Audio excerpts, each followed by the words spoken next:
Kapteni Ibrahim Traore, kiongozi kijana wa Burkina Faso, anayejitambulisha kama mpigania haki za Waafrika.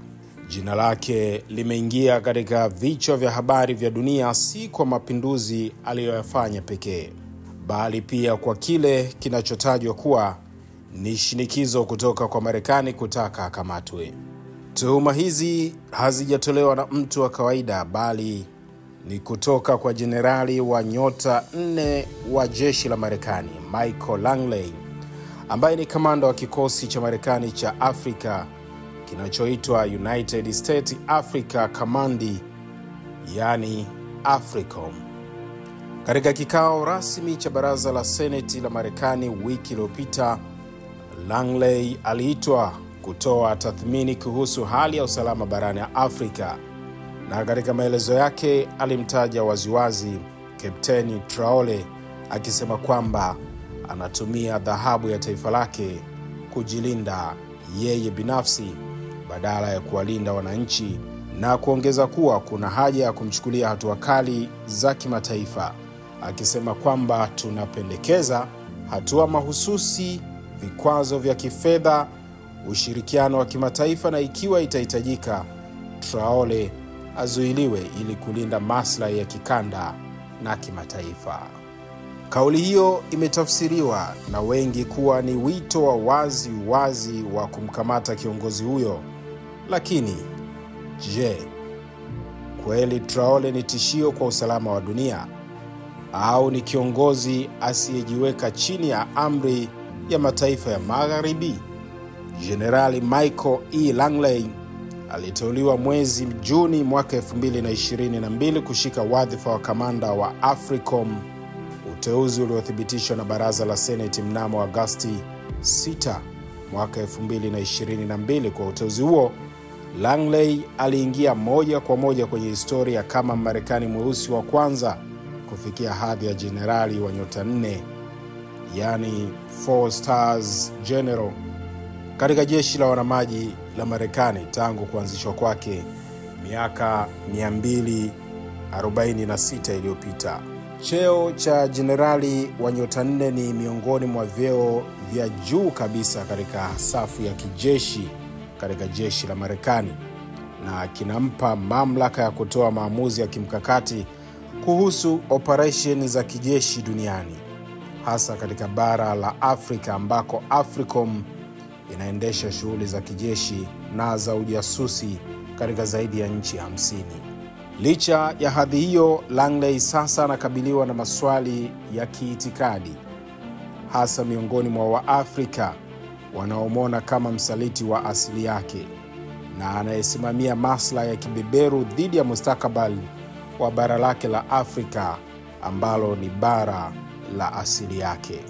Alivyotamka Traore azuiliwe kupitia mitandao ya kijamii, wengi wa Waafrika walimjia juu na kuanza kumponda. Hii ni huzuni, ikizingatiwa kwamba kijana huyu amekuwa akifanya kazi kwa bidii sana na kufanya mengi kwa ajili ya raia wa Burkina Faso. Ni moja kati ya mtazamo wa Mtanzania aliandika katika mtandao wa Instagram kuhusiana na swala hilo, na wengi waliandika kwamba Langley amesahau asili yake na kusema kwamba tuachie Afrika yetu.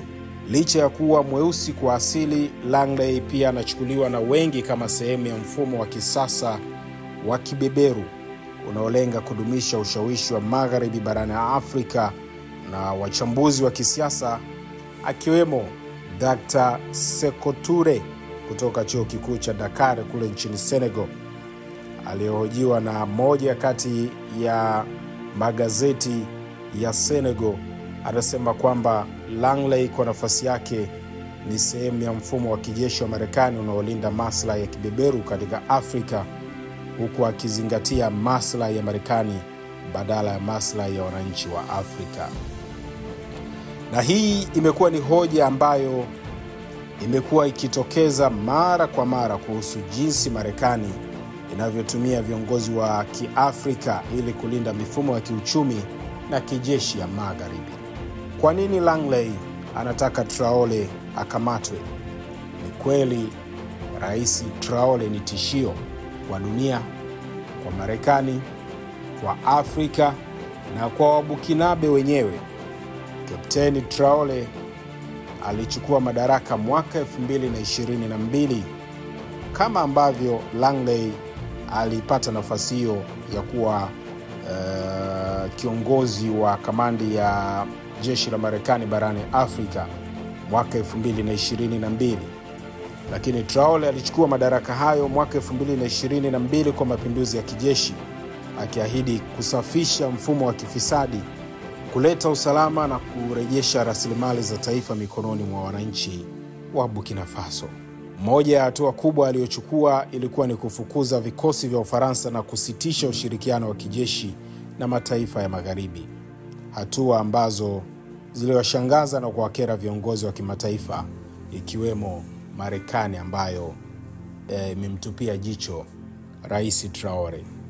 Katika Seneti, Langley alieleza wasiwasi wake kwamba Traore anatumia mapato ya dhahabu kufadhili mamluki wa kigeni na kulinda utawala wake binafsi. Hii ni hatari kwa utulivu wa kikanda na inaleta mashaka kuhusu mahusiano ya kimataifa na makundi yanayopinga Marekani.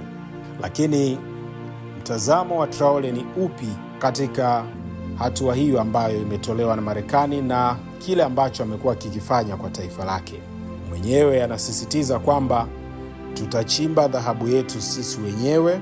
Hii ilikuwa ni kauli maarufu ya Traore alipoamua Ufaransa iondoke kwenye ardhi ya Burkina Faso. Na kauli hii na hatua iliyochukuliwa imeonekana na wengi kama chanzo cha kuibua Marekani na kina Langley kutaka akamatwe. Traore ni mwanajeshi, haogopi hilo. Amesema mara kadhaa atapambana kwa ajili ya watu wake, jambo linalompa sifa kubwa barani Afrika kwa ujumla. Na amewahi kunukuliwa mara kadhaa akisema kwamba 80% ya maisha yake ni vita, na akawaambia wananchi wake wa Burkina Faso kwamba tutajilinda nanyi mjilinde kwa faida yetu sote.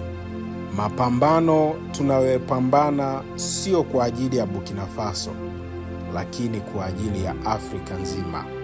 Jambo ambalo nataka nikuache nalo katika hili tukio la Ibrahim Traore, Kapteni Ibrahim Traore, rais wa Burkina Faso.